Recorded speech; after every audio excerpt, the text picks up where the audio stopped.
The art of making well-timed trades in fantasy football is definitely a way to give yourself a better chance at walking away with fantasy gold. That's why we do a trade video here every couple of weeks so you can stay ahead of the game. But we still see so many people struggling with trade deals down below in the comment section. So let me go ahead and start off in this show today giving you 5 easy tips to become better at trading in fantasy football.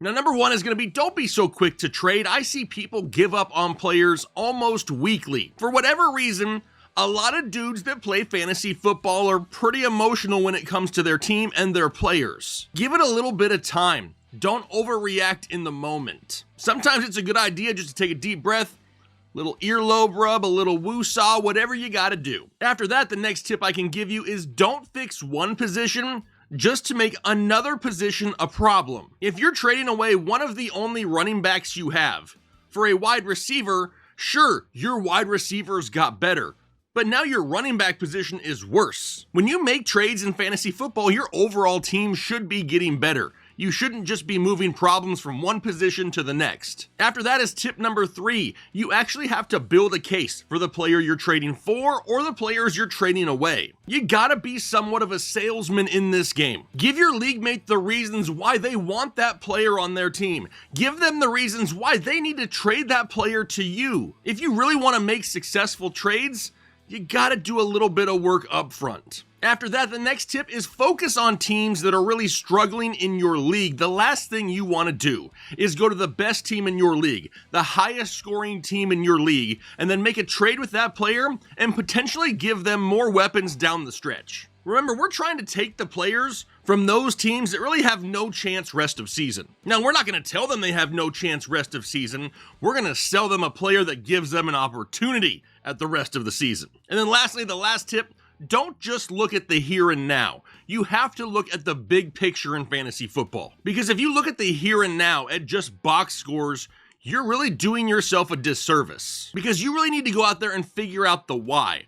What caused this player to perform really well? What caused this player to struggle the last couple weeks? Is this something that's going to continue long term? Or was this just a very small sample size that we can buy low on? There's really a lot that goes into making trades in fantasy football, but those are 5 tips to really help you out. So, like we've done in the past, let's go ahead and continue to move on and find some of these players. And this really seemed to work out well earlier in the season, so we're going to continue the same format. We're going to go through each team and try to identify players that we are trading for, players we are currently trading away, and maybe a few players that we're watching closely over the next couple of weeks. So let's just keep it in alphabetical order and work our way down the list. We'll start off with the Arizona Cardinals, and yes, I'm still trading for Marvin Harrison Jr. He's the current wide receiver 26 overall. A lot of people, myself included, had huge expectations for Marvin Harrison Jr. coming into this season, but he's only had 2 good games thus far. He's currently in the concussion protocol.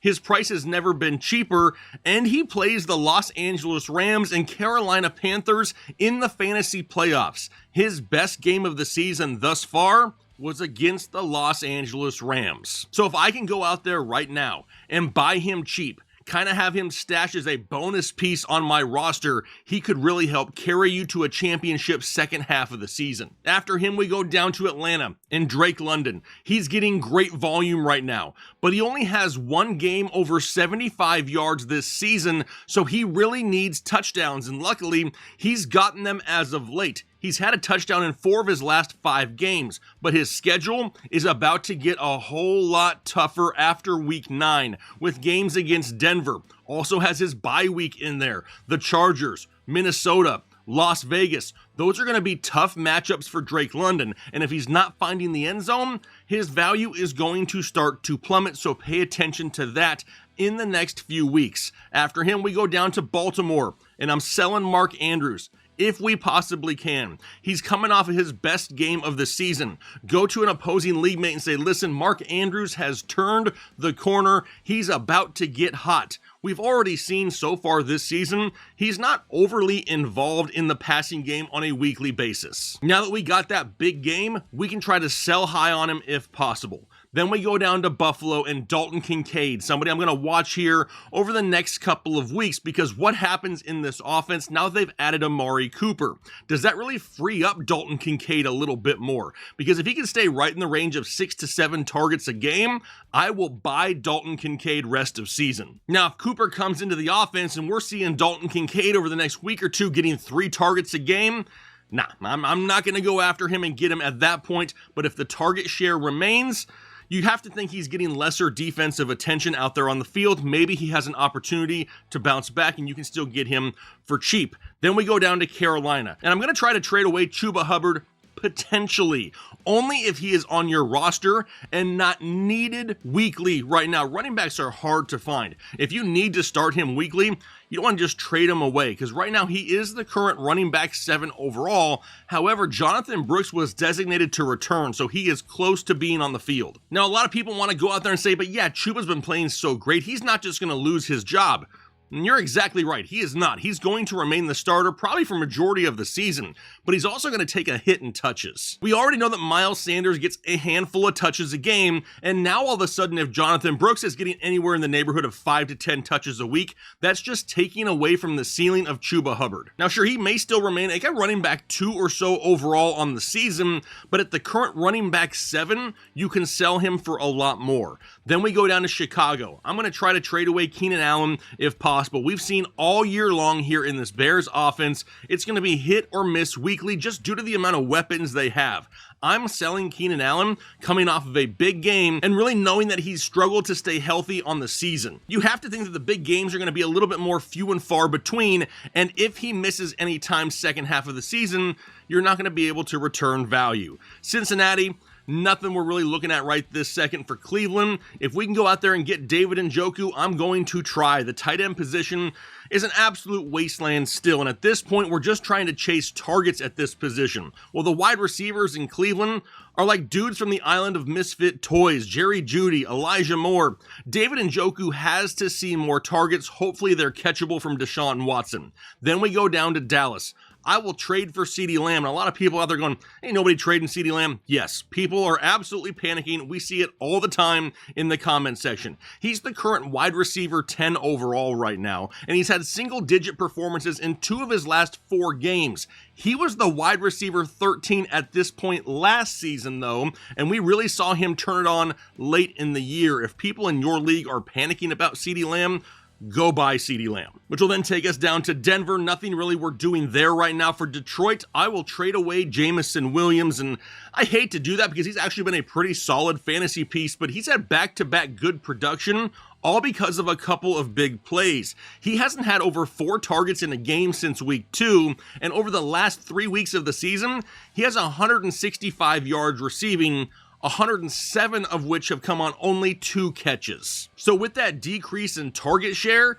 I'm a little bit worried rest of season that he may be a little bit too boom or bust. So coming off of back-to-back good games, if we can sell him, let's do it. How about for the Green Bay Packers? Give me some Josh Jacobs. Yes, he has underperformed overall on the season, but he's scored at least 10 fantasy points in 5 of the 6 games this year as well. How about Christian Watson? I will trade away Christian Watson. The low volume and big play dependent wide receiver is just not somebody I'm a fan of. He's kind of like Jameson Williams in a way, right? The targets just really aren't there. He can't stay healthy on the field. He has 148 yards right now on the season.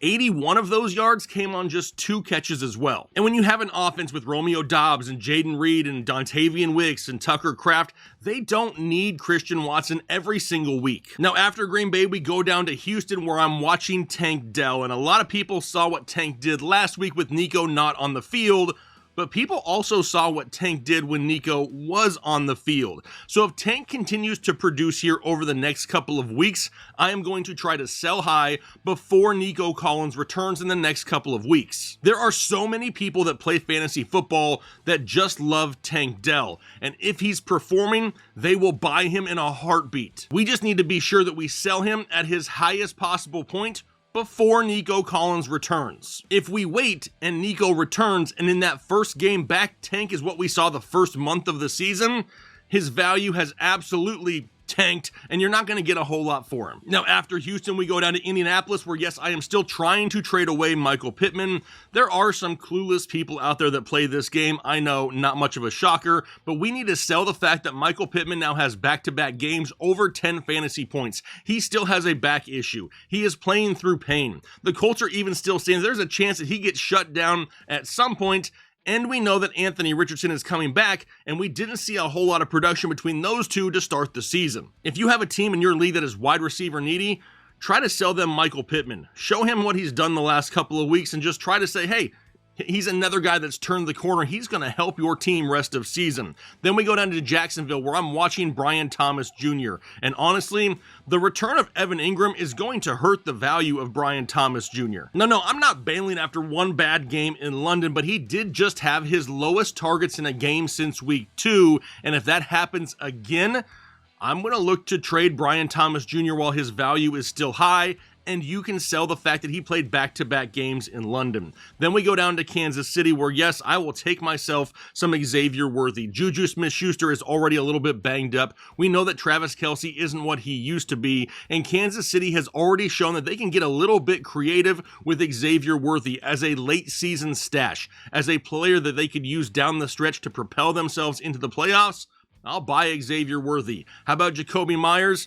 I'm trading him away. It's a good time to try to sell him. You can sell him as the team's #1 wide receiver now that Davante Adams is officially gone. But basically, he's been their #1 wide receiver most of the year. He's had 9+ targets in 3 straight games, yet does not have a game over 75 yards receiving. I'll sell Jakobi Meyers. Not a whole lot for the Chargers right this second. For the Rams, I will still buy Puka Nacua. Now we know he's nearing a return, and whoever's held on to Puka for this long may be in trouble. If that team needs some help, you can try to swoop in right now and say, listen, you have a guy on your IR spot that is not helping you. You need help right now. Let me trade you this player for Puka, and I'll hold him for the remainder of his stint on IR. Then once Puka returns, he could be the wide receiver 3 on your roster and take you to the fantasy playoffs. Then we go on to Miami, where I'm watching Jalen Waddle. And with rumors about Tua returning at some point here in the next couple of weeks, right now the cheapest part of this offense to buy is Jalen Waddle. I mean, at this point, you could probably almost get him for free as a throw-in in a trade deal. People expect more from the running game right now with the bad quarterback play. Tyreek Hill's name value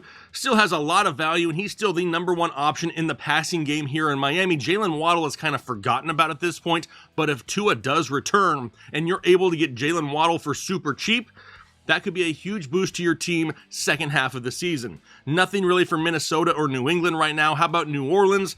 I'll go out there and buy Chris Olave. We now know that Rashid Shaheed is done for the year. The Saints just played like absolute dog crap on Thursday Night Football. Chris Olave missed the game due to a concussion, but he has to get a ton of targets second half of the season, so if you can buy him cheap, I will. Same thing with the Giants and Wan'Dale Robinson. Now you have to sell the fact that Malik Neighbors is on his way back, and that's going to hurt the value of Wan'Dale Robinson, but in reality, it's going to help Wan'Dale Robinson. The only reason we're talking about him this year is because of the performances he had when in the lineup with Malik Neighbors. It gives him less defensive attention, and his volume is through the roof. How about for the Jets? I'll go out there and buy Garrett Wilson. He's not going to just be ignored all of a sudden in this offense, but right now Davante Adams is going to be getting all the hype. Garrett Wilson is still going to be a solid wide receiver 2 in fantasy football because he's going to be getting lesser defensive attention. Now, yes, his target share is going to decrease, but I'm hoping for a boost in efficiency, more higher quality targets against that lesser defensive attention. If you can get Garrett Wilson for cheaper, I'm all about it. For Philadelphia, not a whole lot we're doing right now. For Pittsburgh, I will trade for Najee Harris and try to watch George Pickens here over the next couple of weeks. We know that Russ has excelled with the deep ball in the past during his time in Seattle, even at times last year in Denver with Courtland Sutton. Could he kind of unlock George Pickens? That's something to pay attention to here, especially in week 7. And then as for Najee Harris, I don't know why so many people hate Najee. He's not going to be a top 12 guy, but if your team is in desperate need of running back help, he is a solid weekly running back 2 option for your team. It never fails. When the months get colder, they run more in Pittsburgh, and that's going to be Najee Harris once again. Don't expect top 12 numbers, and you're not going to be disappointed. Then we go down to San Francisco, and I'm going to try to buy Brandon Ayuk still. He has never been cheaper than he is right now. And honestly, we probably wouldn't even be talking about him in this show